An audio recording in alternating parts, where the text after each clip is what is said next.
Welcome to Project Toons. In this video we're going to recap 10 classic episodes of The Simpsons in 10 minutes. I better get a move on. When Bart makes a $900 collect call to Australia, he's charged with fraud. I'm being indicted for fraud in Australia. That's no reason to block the TV. So the Simpsons have to visit Australia so Bart can make amends. Australia. Look at this country. You are gay. The Simpsons arrive in Australia and head off to a local bar. This is a knife. That's not a knife, that's a spoon. All right, you win. I see you've played knifey spoony before. Homer can't wait to try an Australian beer. Give me one of those famous giant beers I heard so much about. Something wrong, Yank? No, it's pretty big, I guess. Bart makes his apology, but the Australians aren't satisfied and they want to give him a booting. What kind of a sick country would kick someone with a giant boot? The whole thing spirals out of control and the Simpsons are forced to flee the country. When Bart and Milhouse are discussing Radioactive Man with Comic Book Guy, they tell him they know everything about their favourite superhero, but Comic Book Guy lets them in on something they didn't know. Hollywood is planning a feature film about Radioactive Man. I have got to do something about that air conditioner suction. The kids at Springfield Elementary are happy to find out that they'll be making the film in Springfield. And they will be holding auditions to find a local youngster to play Fallout Boy.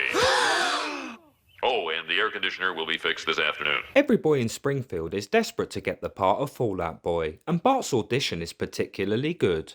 Watch out, Radioactive Man! Congratulations, Bart Simpson! You're our new Fallout Boy! That's what I'd be saying to you if you weren't an inch too short. So Bart doesn't get the part, but his best friend Milhouse does. You'd think Milhouse would be excited about playing Fallout Boy, but he loathes every second. Ever since I became a movie star, I've been miserable. Milhouse ends up running away from the pressure of being a movie star, and when they blow their budget, the Radioactive Man movie is shut down. When Homer can't get tickets for the big game, he resorts to divine intervention. If you really are God, you'll get me tickets to that game. Idly ho, neighbor. Want to go to the game with me? I got 2 tickets. So Homer can go to the game, but he'll have to go with Ned, which is too much to ask, so Homer comes up with a sneaky plan. Are you planning to hit Ned Flanders with that pipe and take his tickets? No. Oh. Flanders, I decided I'd like to go to the game with you. Homer warms to Ned when he buys him a nacho hat at the game. Thanks, Ned. Nacho Man. And when Ned gets home of the game ball, he decides that Flanders will be his new friend. This is Ned Flanders, my friend. What do you say? I don't know, something about being gay. In the rest of the episode, Flanders struggles to deal with Homer's overbearing friendship, but by the end of the episode, things are back to normal. Hi, diddly ho, neighbor. Get lost, Flanders. Oakley dokley. When Homer is given a breathalyzer test after visiting the Duff Brewery, Play with me.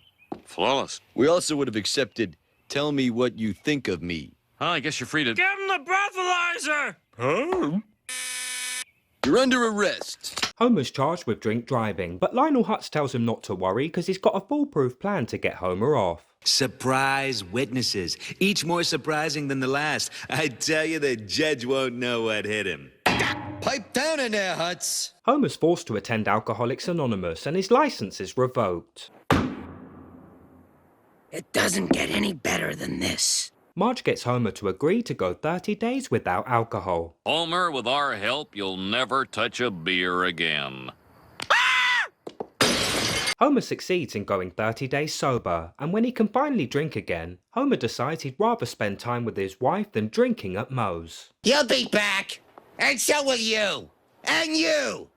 And you. When Moe finds out Homer can take a punch like a pro, he suggests Homer take up amateur boxing. Are you man enough to test every one of your limits? Yes. And are you man enough to throw a punch should the opportunity arise? Yes. And are you man enough to give me a 60% cut? Yes! I'll take it. Woohoo! Moe soon finds out that Homer can take a punch, but he can't throw one.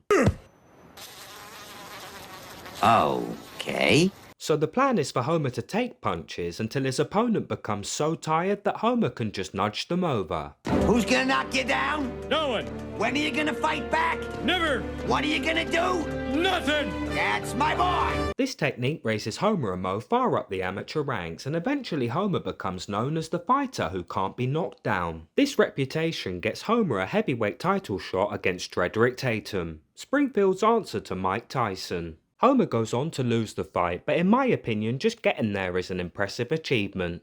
When Homer has a fight with Marge, he drives off into the night and stumbles across a redneck bar. Hey, you! Let's fight! Them's fighting words. While Homer is drinking at the bar, a young singer named Lurleen takes to the stage. I said no one understands you, but I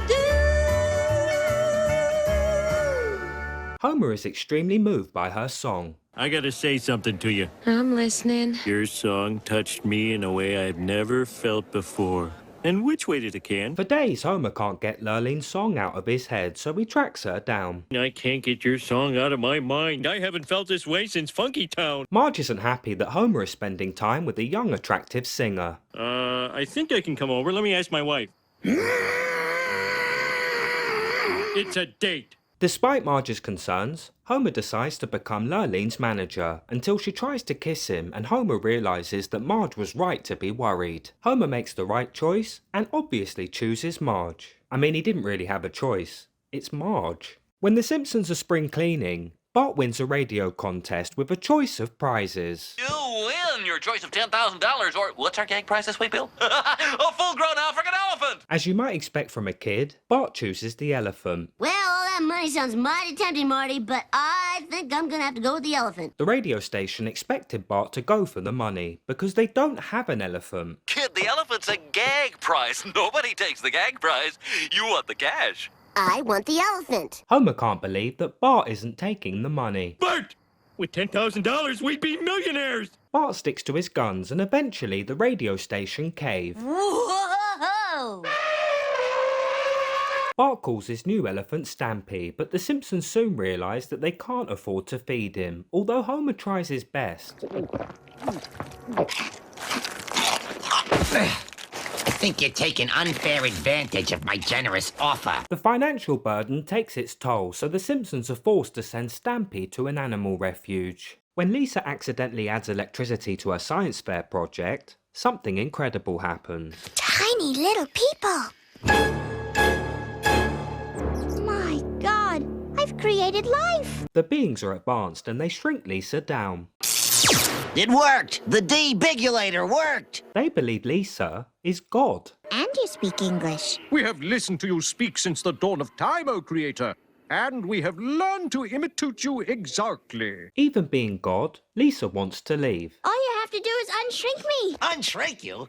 Well, that would require some sort of a rebigulator, which is a concept so ridiculous it makes me want to laugh out loud and chortle. But not at you, O holiest of gods, with the wrathfulness. Bart wins the science fair when he steals Lisa's project, with her inside. I created the universe!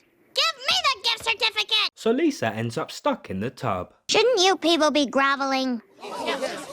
And bring me some shoes. When the Simpsons visit the Homerpalooza music festival, Homer is hit by a cannon. Dad, are you okay? I'm fine. This gives the head of the festival sideshows an idea. I've been looking for a big fatso to shoot with a cannon. I'd like very much for you to be that fatso. So Homer joins up and becomes the festival's newest sideshow.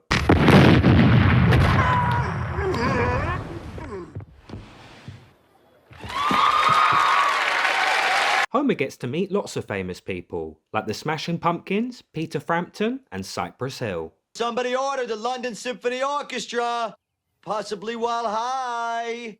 Cypress Hill, I'm looking in your direction. Now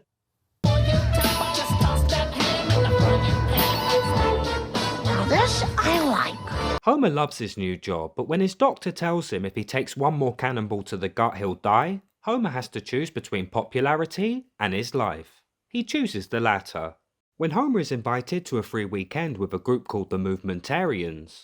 Once we collect enough money for fuel, our leader will throw open the doors of the Forbidden Barn, where we will all board our intergalactic vehicle. The Movementarians make some crazy claims. Upon our arrival, we will begin our new perfect lives on Blistonia. But Homer's not interested. So the cops knew that Internal Affairs was setting them up? What are you talking about? There's nothing like that in there. Well, you see, when I get bored, I make up my own movie. They convince Homer, and he joins up the rest of the Simpsons. You two, stop talking and resume the lima bean harvest. When we got married, you promised me my harvesting days were over. Marge escapes, but she wants Homer back. I'll kidnap him for 50, deprogram him for 100, and I'll kill him for 500. No, just the first two. All right, I'll throw in the killing for free. They deprogram Homer and he discovers the truth. He's the real deal. Not quite. I hope you enjoyed my look back at 10 classic episodes of The Simpsons. Thanks for choosing Project Toons, and please like and subscribe for more content.